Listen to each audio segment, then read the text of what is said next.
ಜ್ಞಾನ ಶತಕಂ ಎನ್ನುವ ಗ್ರಂಥದ 107ನೆಯ ಸೂತ್ರ ಇಂದಿನ ಆಧಾರದ ವಿಷಯವಾಗಿದ್ದು, ಈ ನಿನ್ನೆಯ 106ನೆಯ ಸೂತ್ರದಲ್ಲಿ ಯಾವ ಪೂರ್ಣ ವೈರಾಗ್ಯವನ್ನ ಪಡೆದು ನಾನೇ ಬ್ರಹ್ಮನೆಂದು ತಿಳಿದು ತನ್ನ ಸ್ಥಿತಿಯಲ್ಲಿ ಇರುವವನಿಗೆ ಅಂತರಂಗದ ವೈರಾಗ್ಯ ಅಂತ ಹೇಳಿ ಅದನ್ನ ಕೇಳಿದಾಗ ಇಂಥ ಜ್ಞಾನಿಯಲ್ಲಿ ಯಾವ ಸಂದೇಹವನ್ನ ಮಾಡಬಾರದು ಅಂತ ಹೇಳಿದ್ರು. ಆದರೆ ಅಂಥ ಮುಕ್ತನಾದ ಪುರುಷನಲ್ಲಿ ಅವನು ಯಾವುದೇ ವಿಷಯಗಳನ್ನ ವಸ್ತುಗಳನ್ನ ಕಣ್ಣೆತ್ತಿ ಕೂಡ ಬಂಗಾರದ ಪರ್ವತವನ್ನೇ ಮಣ್ಣಿನ ಗುಡ್ಡೆಯ ಸಮಾನವಾಗಿ ನೋಡುವುದು ಮತ್ತು ಅವನಲ್ಲಿ ವಾಕ್ ಸಿದ್ಧಿಗಳು ಆತೇನಾದ್ರೂ ಅಂದರೆ ಅದರಂತೆ ಆಗುವುದು ಮತ್ತು ಇನ್ನು ಕೆಲವು ಮರಣ ಸೂಚನೆಗಳು ಇಂಥವು ಯಾವಾದರೂ ಲಕ್ಷಣ ಅಥವಾ ಗುರುತುಗಳು ಆ ಮುಕ್ತನಲ್ಲಿ ಇರಬೇಕಲ್ಲವೇ ಅಂತ ಅಂದಾಗ, ಅಂಥವು ಇದ್ದಾಗ ಮುಕ್ತ ಪುರುಷನೆಂದು ಅರಿಯುತ್ತಾರೆ. ಯಾರು ಅಂದ್ರೆ ಪಾಮರರು ಅಂದ್ರು. ಪಾಮರರು ಅಂದ್ರೆ ಅಜ್ಞಾನಿಗಳು. ಯಾಕ್ರಿ ಅಂದ್ರೆ ಈ ಶ್ಲೋಕದಲ್ಲಿ ಉಪದೇಶವನ್ನ ಮಾಡ್ತಾರ. ಆವಿಬ್ರಾಹ್ಯಂ ಓ ಪುಠು ಪರಂ ಲೋಷ್ಟ ದೃಷ್ಟಿಂ ಸುವರ್ಣೇ ವೀರ್ಯಾನುಕ್ತಿಂ ಭಗ ಭುವಿ ಅಮೃತೆ ಜ್ಞಾನಂ ಅದ್ವಂದ್ವಂ ಸಂಖ್ಯಾಂ ವಾಚಾಂ ಸಿದ್ಧಿಂ ವಿಷಯ ಜಹನಂ ಚೇತಸ ಸನ್ನಿರೋಧ ಚಿನ್ನಂ ಮುಕ್ತೇ ಜಗು ಅಪಶದ ಸಾದೃಶ್ಯ ಅಧ್ಯಾಸ ಶ್ರೇಷ್ಠಂ ಅಂದ್ರು ನೋಡ್ರಿ. ಅಂದರೆ ಇದರ ತಾತ್ಪರ್ಯ ಏನು ಅಂತ ವಿಚಾರ ಮಾಡಿದಾಗ,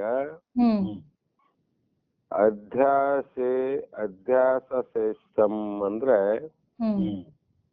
ಬ್ರಹ್ಮಾತ್ಮಕ ಚೇಷ್ಟೆ ಅಂತ ಕರೆದ್ರು. ಭ್ರಮಣೆಯಾದಾಗ ಕೆಲವು ವ್ಯಕ್ತಿಗಳು ಕೆಲವು ಚೇಷ್ಟೆಗಳನ್ನು ಮಾಡ್ತಾನೆ. ಅದರಂತೆ ಭ್ರಮಾತ್ಮಕನಾದ ಪುರುಷ ಅವನು ಮಾಡುವಂತ ಕೆಲವು ಚೇಷ್ಟೆಗಳೇ ಆದರೆ ಮೋಕ್ಷದ ಚಿಹ್ನಂ ಅಂದ್ರೆ ಲಕ್ಷಣವೆಂದು ಆಗು ಅಂತ ಹೇಳಿದ್ರು ಅಂತ ಇಲ್ಲಿ ಹೇಳುವಾಗ, ಜನರಿಗೆ ತೋರಿ ಬರುವಂತೆ ಅಥವಾ ಕಂಡು ಬರುವಂತೆ ಸಂಧ್ಯಾದಿ ಬ್ರಹ್ಮ ಕರ್ಮವನ್ನು ಶರೀರದ ಎಚ್ಚರಿಕೆ ಇಲ್ಲದರುವುದನ್ನು ಕೆಲವು ಜನ ಸಂಧ್ಯಾದಿ ಕರ್ಮ ಅಂದ್ರೆ ಮುಂಜಾನೆ ಮಧ್ಯಾಹ್ನ ಸಾಯಂಕಾಲ ಕೆಲವು ಬ್ರಹ್ಮನನ್ನ ಆತ್ಮನನ್ನ ಕುರಿತು ಕೆಲವು ಕರ್ಮಗಳನ್ನ ಮಾಡ್ತಾರೆ. ಸ್ನಾನ ಅನ್ನುವಂಥದ್ದು, ಧ್ಯಾನ ಅನ್ನುವಂಥದ್ದು, ಪೂಜಾ ಅನ್ನುವಂಥದ್ದು ನಾವು ಬಹಳ ಕಡೆ ಕೇಳ್ತೀವಲ್ಲಮ್ಮ.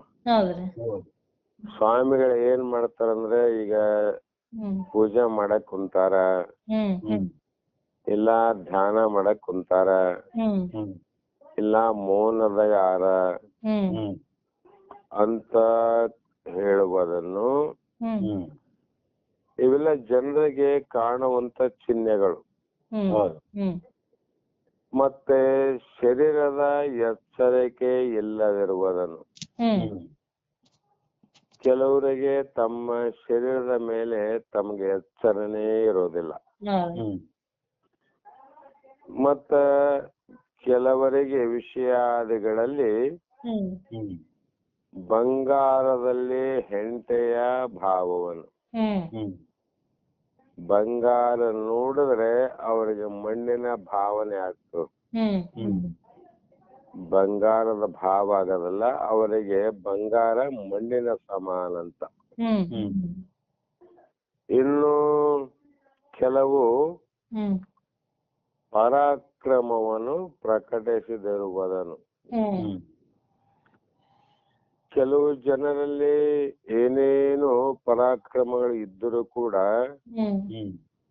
ಆ ಶೌರ್ಯ, ಆ ಪರಾಕ್ರಮವನ್ನ ಜನರಿಗೆ ತೋರಿಸುವುದಿಲ್ಲ ಅಥವಾ ತೋರಿಸುವುದು. ಇನ್ನು ಕೆಲವರು ನಿಧಿ ನಿಕ್ಷೇಪ, ಭೂಮಿಯಲ್ಲಿ ಎಲ್ಲೆಲ್ಲಿ ನಿಧಿಯಾದ, ಎಲ್ಲೆಲ್ಲಿ ಸಂಪತ್ತಾದ ಅನ್ನುವಂಥದ್ದನ್ನ ಅವರಲ್ಲಿ ಲಕ್ಷಣ ಇರ್ತಾವ.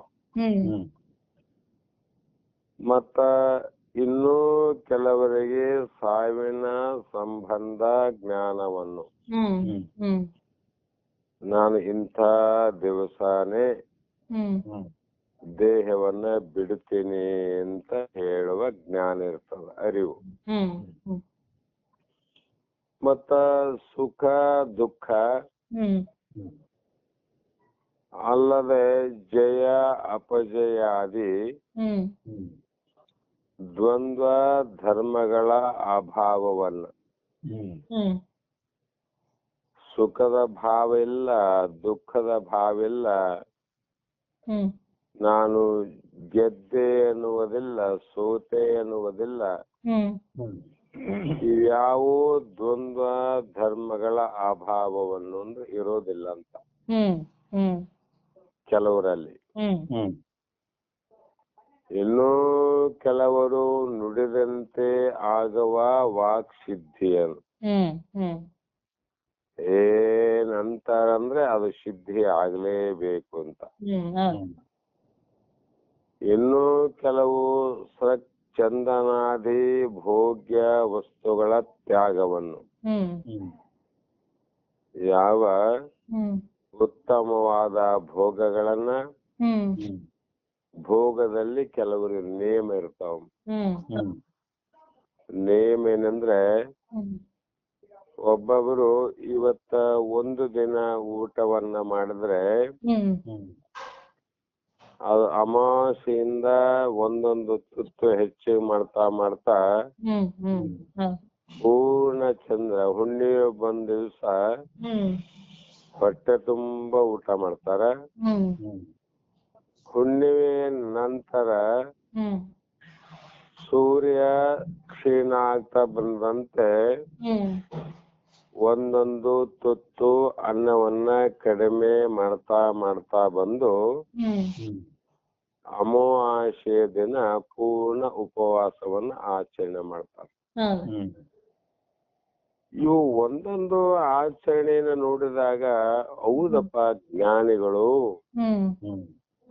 ಅದಕ್ಕೆ ಅವರಲ್ಲಿ ಇಂಥ ಶಕ್ತಿಗಳಾವಂತ ಜನರಿಗೆ ಕಂಡು ಬರುತ್ತದೆ. ಮತ್ತೆ ಮನೋ ನಿಗ್ರಹವನ್ನ, ಕೆಲವು ಮನಸ್ಸನ್ನ ನಿಗ್ರಹ ಮಾಡ್ತಾರ. ನಿಗ್ರಹ ಅಂದ್ರೆ ಅದು ಸ್ಥಿರ ಮಾಡೋದು. ಇತ್ಯಾದಿ ಭ್ರಮರೂಪ ಅಭ್ಯಾಸ ಚೇಷ್ಟೆಗಳಂದ್ರು. ಜ್ಞಾನಿಗಳು ಏನಂದ್ರಮ್ಮ, ಇವೆಲ್ಲ ಭ್ರಮೆ ಅಂದ್ರ ಅವ್ರು, ಇವೆಲ್ಲ ಭ್ರಾಂತಿಗಳಂತ. ಮೊದಲು ಹೇಳಿದಂತೆ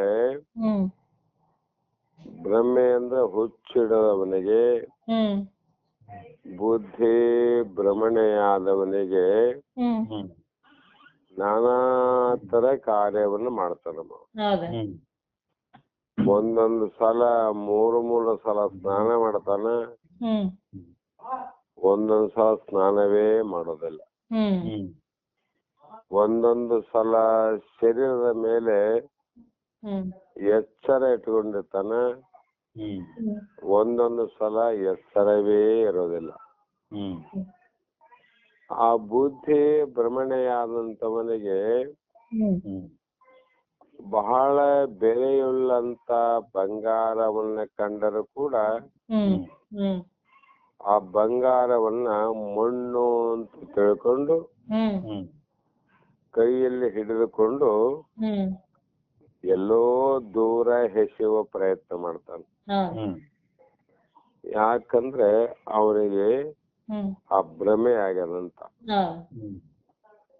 ಈ ರೀತಿಯಾಗಿ ಒಬ್ಬ ಬುದ್ಧಿ ಭ್ರಮಣೆಯಾದಂತ ವ್ಯಕ್ತಿಯಲ್ಲಿ ಇವೆಲ್ಲ ಚೇಷ್ಟೆಗಳು ಇರ್ತಾವ.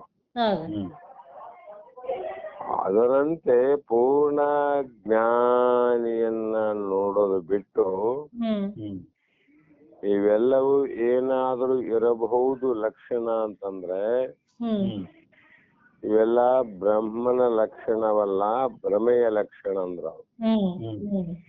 ಬ್ರಹ್ಮನ ಲಕ್ಷಣ ಅಲ್ರಿ. ಯಾಕೆ ಅಂದ್ರೆ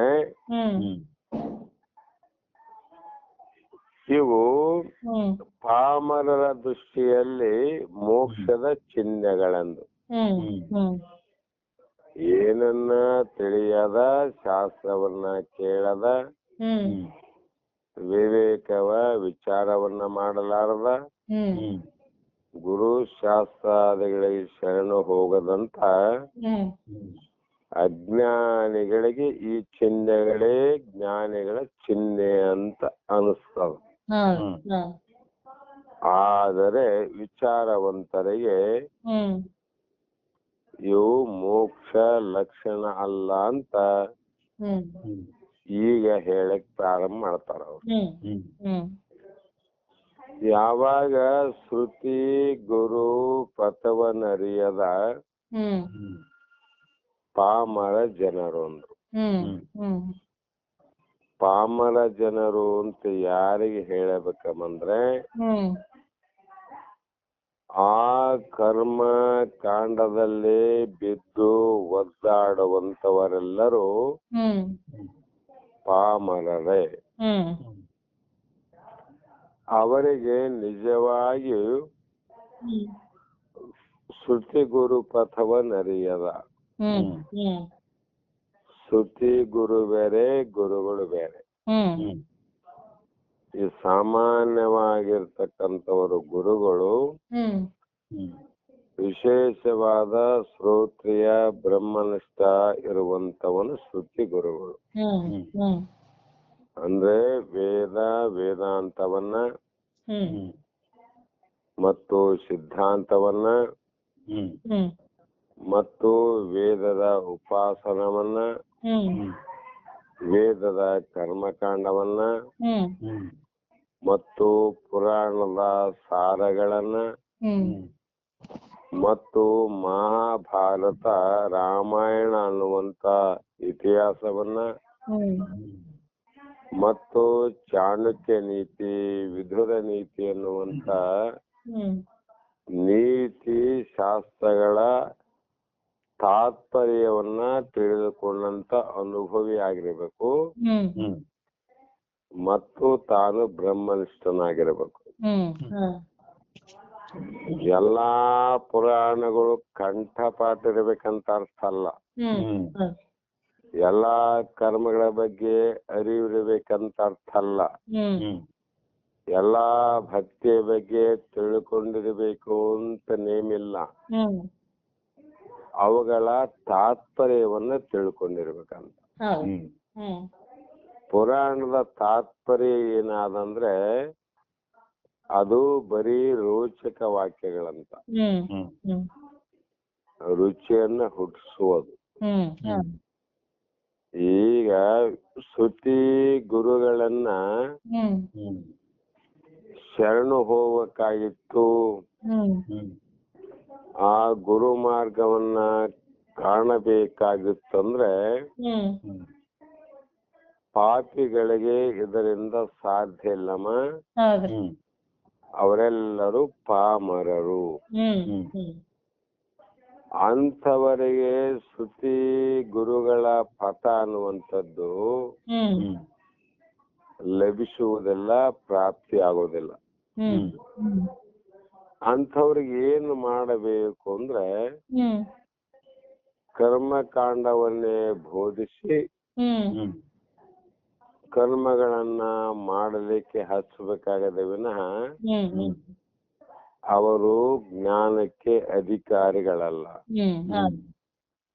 ಅಂಥವರಿಗೆ ಏನು ಮಾಡಬೇಕು ಅಂದ್ರೆ ಹ್ಮ್ ರೋಚಕ ವಾಕ್ಯದಿಂದ ಕರ್ಮಗಳನ್ನೇ ಬೋಧಿಸಬೇಕು. ಹ್ಮ್ ಹ್ಮ್ ಹ್ಮ್ ಅದು ಅವರಿಗೆ ಅಷ್ಟೇ. ಅದು ಹ್ಮ್ ಹ್ಮ್ ಆವ ಪಾಮರ ಜನರು ಹ್ಮ್ ಹ್ಮ್ ಹೃದಯ ಗ್ರಂಥಿ ವಿಚ್ಛೇದನವೇ ಹ್ಮ್ ಹ್ಮ್ ಮುಕ್ತನ ಲಕ್ಷಣ ಎಂಬುದನ್ನು ತಿಳಿಯದೆ ಹ್ಮ್ ಹ್ಮ್ ಅವರಿಗೆ ಮುಕ್ತಿ ಅಂದ್ರೇನು, ಹ್ಮ್ ಹ್ಮ್ ಗುರು ಅಂದ್ರೇನು, ಹ್ಮ್ ಹ್ಮ್ ಗುರು ಮಾರ್ಗ ಅಂದ್ರೇನು, ಹ್ಮ್ ಹ್ಮ್ ಆ ಗುರು ಪಥದಿಂದ ಹ್ಮ್ ಹ್ಮ್ ತನ್ನಲ್ಲಿ ಇರುವಂತ ಹೃದಯ ಗ್ರಂಥಿಗಳಂದ್ರು. ಹ್ಮ್ ಹ್ಮ್ ಅಂದ್ರೆ ಮನಸ್ಸಿನಲ್ಲಿರುವಂತ ಅನಂತ ಹ್ಮ್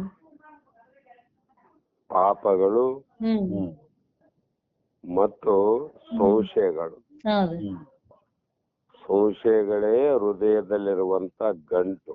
ಹೌದು. ಹ್ಮ್ ಇಲ್ಲಿ ಪ್ರಪಂಚದ ಸಂಸಾರದ ಸಂಶಯ ಇರ್ಬೋದು, ಹ್ಮ್ ಹ್ಮ್ ಜೀವ ಶಿವರಲ್ಲಿ ಸಂಶಯ ಇದ್ದವರು, ಹ್ಮ್ ಹ್ಮ್ ಜೀವ ಜಗತ್ತಿನಲ್ಲಿ ಸಂಶಯ ಇದ್ದವರು, ಹ್ಮ್ ಹ್ಮ್ ನಾನು ಮತ್ತು ನೀನು ಬೇರೆ ಬೇರೆ ಅನ್ನುವಂತ ಹ್ಮ್ ಹ್ಮ್ ಹಲವು ಭೇದದಿಂದ ಕೂಡಿದಂತವರೇ ಪಾಮರರು.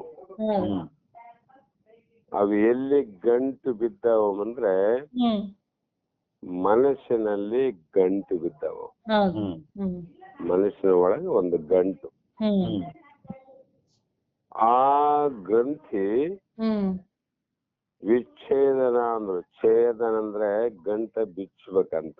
ಹೌದು. ಹ್ಮ್ ಹ್ಮ್ ಆ ಗಂಟನ್ನ ಬಿಚ್ಚಿಕೊಂಡವನೇ ಹ್ಮ್ ಹ್ಮ್ ಮುಕ್ತ.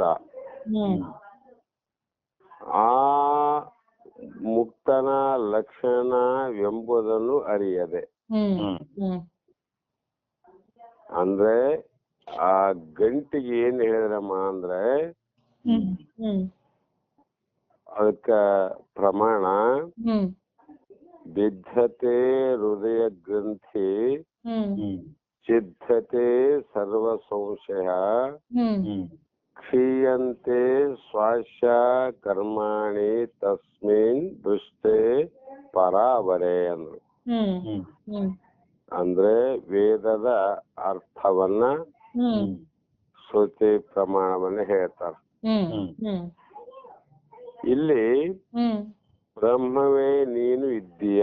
ಹ್ಮ್ ಹ್ಮ್ ಗುರು ಶ್ರುತಿ ಗುರುಗಳ ಮಾರ್ಗದಲ್ಲಿ ಏನು ಉಪದೇಶ ಮಾಡ್ತದಮ್ಮಂದ್ರೆ ಹ್ಮ್ ಹ್ಮ್ ಬ್ರಹ್ಮನೇ ನೀನು ಇದ್ದಿ. ಹ್ಮ್ ಹ್ಮ್ ಕಾರಣ ಹ್ಮ್ ನೀನು ಜೀವನಲ್ಲ, ಹ್ಮ್ ಹ್ಮ್ ಪರಮಾತ್ಮನೇ ಸಹಜ ಅಂತ ಹೇಳಿದ್ರು.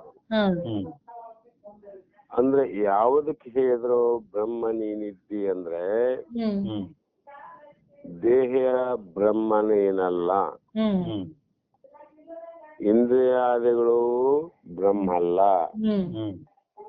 ಮನ ಬುದ್ಧಿ ಚಿತ್ತ ಅಹಂಕಾರವು ಕೂಡ ಧರ್ಮ ಅಲ್ಲ. ಆ ಬ್ರಹ್ಮ ಯಾವುದಂದ್ರೆ ದೇಹ ಮತ್ತು ಇಂದ್ರಿಯ, ಪಂಚ ವಿಷಯ, ಪಂಚ ಪ್ರಾಣಾದಿಗಳು, ಈ ರೀತಿ ಪಂಚಭೂತಗಳು, 5 ಜ್ಞಾನೇಂದ್ರಿಯ ಮತ್ತು 5 ಕರ್ಮೇಂದ್ರಿಯ, ಈ ರೀತಿಯಾಗಿ 25 ಭೌತಿಕವಾದ ತತ್ವಗಳೇನವ, ಆ ತತ್ವಗಳಿಗೆ ಸಾಕ್ಷಿಕರಾಗಿರುವಂತೆ ನೀನು ಬ್ರಹ್ಮ, ಅದೇ ನೀನು ಇದ್ದಿ. ಇನ್ನೊಂದು ರೀತಿ ಹೇಳ್ಬೇಕಾದ್ರೆ, ಯಾವುದನ್ನ ನೀನು ನೋಡುತ್ತಿದ್ದಿ ಅಂದ್ರೆ ನೋಡುವ ವಸ್ತುವಿನಂತೆ ನೀನು ಬೇರೆ ಇರ್ತಿದ್ದೆ ಅಂತ. ಏನನ್ನ ನಾವು ನೋಡ್ತೇವಿ, ನೋಡುವ ವಸ್ತುವಿಗಿಂತ ನೋಡುವವನು ಬೇರೆ ಇರುತ್ತಾನೆ. ಅದಕ್ಕಾಗಿ ಜಾಗ್ರವನ್ನ ನೀನು ನೋಡುತ್ತಿದ್ದಿ, ಸ್ವಪ್ನವನ್ನ ನೋಡುತ್ತಿ ಅಂದ್ರೆ ತಿಳಿತಿದ್ದಂತ. ಮತ್ತು ನಿದ್ರೆಯಲ್ಲಿ ನೀನು ತಿಳಿತಿದ್ದಿ, ಮತ್ತೆ ನೀನು ಇರುತ್ತಿದ್ದಿ. ತಿಳಿತೀವಂದ್ಮೇಲೆ ಅಲ್ಲಿ ನಾವಿರಬೇಕಲ್ಲ. ಆದ್ರೆ ತಿಳಿಸಿಕೊಳ್ಳುವ ವಸ್ತು ಬದಲಾವಣೆ ಆಗ್ತ. ತಿಳಿಸಿಕೊಳ್ಳುವುದು ಯಾವುದಮ್ಮ ನಿದ್ರೆಯಲ್ಲಿ ಅಂದ್ರೆ ಅದು ಕಾರಣ ಶರೀರ. ಆ ಶರೀರವನ್ನ ತಿಳಿಸಿಕೊಂತದ. ತಿಳಿಸಿಕೊಂತಂದ್ರೆ ನೋಡೋನು ಅಲ್ಲಿದ್ದೆ ಅಂತ ಅರ್ಥ. ನೋಡೋನು ನೀನು ಹಂಗೆ ಇರ್ತಿದ್ದಿ, ಕಾರಣ ಶರೀರ ಬದಲಾವಣೆ ಆಗಿ ಅದು ಸ್ಥೂಲ ಅಂದ್ರೆ ಜಾಗೃತಿ ಬರ್ತದ. ಅದಕ್ಕೆ ಸ್ಥೂಲ ಶರೀರ. ಹೀಗೆ ಆ ಬದಲಾವಣೆ ಆಗದೆ ಇರುವಂತ ಚೈತನ್ಯ ಏನದ, ಆ ಚೈತನ್ಯವೇ ನೀವು ಬ್ರಹ್ಮ ಇದ್ದಿ ಎಂದು ಬೋಧಿಸುವ ಗುರುವಚನವನ್ನು ಅರಿಯದಿರುವ ಕೇವಲ ಅಜ್ಞಾನಿಗಳಾದ ಪಾಮರರು. ಯಾರ ಮೇಲೆ ಪಾಮರರು ಅಂದ್ರೆ ಅಜ್ಞಾನಿಗಳಿಗೆ ಪಾಮರರು. ಅವ್ರಿಗೆ ನಾವೇನಾದ್ರೂ ಕರಿಬಹುದು. ಜ್ಞಾನ ಶೂನ್ಯರು ಅನ್ಬಹುದು, ಪಾಮರರು ಅನ್ಬಹುದು, ಅಜ್ಞಾನಿಗಳು ಅನ್ಬಹುದು, ಏನು ಶಬ್ದವನ್ನ ಕೂಡ ಬಳಸಬಹುದು. ಅಂತ ಅಜ್ಞಾನಿಗಳಾದ ಪಾಮರರು ಜೀವಿಗಳು ಯಾವುದಾದರೂ ಕೆಲವು ಸಿದ್ಧಿಗಳು ಕಂಡು ಬಂದರೆ ಕೆಲಸಕ್ಕೆ ಬರಲಾದ ಸಣ್ಣ ಸಿದ್ಧಿ ಮಾಡಿದ್ರೆ ಸಾಕಮ್ಮ. ಎಷ್ಟೋ ಜನರು ಸಿದ್ಧಿ ಮಾಡಲಾರ್ದನೆ ಈ ಲೋಕದಲ್ಲಿ ಕೆಲವು ಕಾರ್ಯಗಳು ನಡೀತಾವಮ್ಮ. ಈಗ ಆ ಕಾರ್ಯಗಳಿಗೆ ಏನಂತ ಶಬ್ದ ಅಂದ್ರೆ ಮೂಢ ನಂಬಿಕೆ ಅಂತಾರ. ಮೂಢ ನಂಬಿಕೆಯಲ್ಲಿ ಇರುವಂತ ಜನರು ಅಲ್ಲಿ ಏನು ಇಲ್ಲದಿದ್ದರೂ ಕೂಡ ಏನಾದ್ರೂ ಒಂದು ಶಕ್ತಿ ಇದೆ ಅಂತ ನಂಬುವವರು ಕೂಡ ಜಗತ್ತಿನಲ್ಲಿ ಉಂಟು. ಅಲ್ಲಿ ಏನಿರಂಗಿಲ್ಲ, ಆದ್ರೆ ಇದೆ ಅಂತ ನಂಬುತ್ತಾರ. ಹಾಗೆ ಅಂಥ ಸಿದ್ಧಿಗಳು ಕಂಡು ಬಂದರೆ ಓಹೋ ಅಂತಾರ ಅವ್ರ ಗ್ರಂಥಕರ್ತರು. ಓಹೋ ಎಂಥ ಮುಕ್ತರು, ಎಂಥ ಜ್ಞಾನಿಗಳು ಅಂತ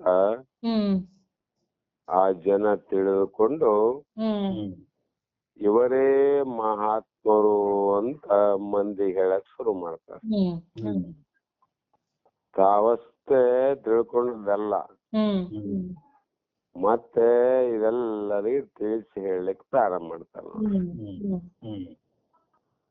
ಅದರಂತೆ ಹ್ಮ್ ಇಲ್ಲಿ ಹ್ಮ್ ಸಂಧ್ಯಾದಿ ಕರ್ಮ ತತ್ಪರರನ್ನು ಕಂಡು ಹ್ಮ್ ಈತನೇ ಮುಕ್ತನೆಂದು ಹೇಳುತ್ತಾರೆ. ಹ್ಮ್ ಇಲ್ರಿ, ಮಹಾತ್ಮರು ಅವರು 3 ಸಲ ಸ್ನಾನ ಮಾಡ್ತಾರ, ಹ್ಮ್ 3 ಸಲ ಪೂಜಾದಿಗಳನ್ನು ಮಾಡ್ತಾರ. ಹ್ಮ್ ಯಾಕಂದ್ರೆ ಅವರು ಮಹಾತ್ಮರು ಅಂತ ಆತನ ಸಂದಾದಿ ಕರ್ಮಗಳನ್ನ ನೋಡಿ ಈತ ಮುಕ್ತ ಅಂತ ಹೇಳ್ತಾರ ಅವ್ರು. ಹೌದು. ಇನ್ನು ಕೆಲವರು ಹ್ಮ್ ಶರೀರದ ಮೇಲೆ ಎಚ್ಚರವಿಲ್ಲದೆ ಹ್ಮ್ ಕಲ್ಲು ಕಟ್ಟಿಯಂತೆ ಬಿದ್ದುಕೊಂಡಿದ್ದರೆ ಹ್ಮ್ ಆತನಿಗೂ ಕೂಡ ಹ್ಮ್ ಓಹೋ ಈತನೇ ಮುಕ್ತನೆಂದು ಹೇಳುತ್ತಾರೆ. ಹ್ಮ್ ಹ್ಮ್ ಎಚ್ಚರ ಇಲ್ಲ ಅಂದ್ರೆ ಏನಾಯ್ತಮ್ಮ, ಕಲ್ಲಿಗೆ ಎಚ್ಚರ ಇರಂಗಿಲ್ಲ, ಕಟ್ಟಿಗೂ ಎಚ್ಚರ ಇರಂಗಿಲ್ಲ. ಹೌದು. ಕಟ್ಟಿಗೆ ಸಿದ್ಧ ಪುರುಷ, ಹ್ಮ್ ಇವನು ಮಹಾತ್ಮ ಅಂತ ಕಲ್ಲಿಗೆ ಹೇಳ್ತೀವಿ ನಾವು, ಹೇಳಂಗಿಲ್ಲ. ಆದ್ರೂ ಕೂಡ ಅಜ್ಞಾನಿ ಜನ ಇದಷ್ಟೇ ನೋಡಿ ಓಹೋ ದೊಡ್ಡ ಮಹಾತ್ಮ ಅಂತ ಹೇಳ್ತಾರ. ಮತ್ತ ಬೇರೆ ಕೆಲವರು ಏನಾದರೂ ನುಡಿದರೆ ಅಥವಾ ಮಾತನಾಡಿದರೆ ಆ ನುಡಿದಂತೆ ಕಾರ್ಯವು ನಡೆದರೆ ಅವ್ರು ಏನೆಲ್ಲ ಒಂದು ಸಲ ಮೂಡ್ ಆದಾಗ ಏನೇನಾದಾಗ ಮಳೆ ಬರ್ತದ ನೋಡಿ ಇವತ್ತು ಅಂತ ಯಥಾರ್ಥವಾಗಿ ಅಂದಿರ್ತಾರೆ. ಅವ್ ಅನ್ನೋದಕ್ಕ ಮಳೆ ಬರೋದಕ್ಕ ಅವಾಗೇನಂತ ಏನು ಜ್ಞಾನಿರಿ, ಇವತ್ತ ಮಳೆ ಬರ್ತದಂತ ಅಂದ್ರು ಮಳೆ ಬಂತ ನೋಡ್ರಿ ಅಂತ ಹೇಳಿ ಆತನೇ ದೊಡ್ಡ ಮಹಾತ್ಮ ಅಂತ ಇವ್ ಜನ ಹೇಳಲಿಕ್ಕೆ ಶುರು ಮಾಡ್ತಾರ. ಈತನೇ ಮುಕ್ತ ಅಂತ ಹೇಳ್ತಾರಂತ. ಇನ್ನು ಕೆಲವರು ನಾನು ಇಷ್ಟು ದಿನಗಳವರೆಗೆ ಬದುಕಿ ಇಂಥ ದಿನವೇ ನಾನು ಸಮಾಧಿಯಾಗುತ್ತೇನೆ ಅಂತ ಹೇಳಿದರೆ ಆತ ಹೇಳಿದ ದಿವಸದಂತೆ ತನ್ನ ಶರೀರವನ್ನು ಬಿಟ್ಟರೆ ಆತನಿಗೆ ದೊಡ್ಡ ಮಹಾತ್ಮ ಅಂತ ಮುಗಿನೇ ಬಿಡ್ತಾರೆ ಜನ. ಅದು ಹೇಳಕ್ ಬರ್ತದಮ್ಮ. ಅದು ಛಾಯಾ ಪುರುಷ ಲಕ್ಷಣ ಅಂತ ಒಂದು ಲಕ್ಷಣ ಇರ್ತಾವ. ಛಾಯಾ ಅಂದ್ರೆ ಹಲೋ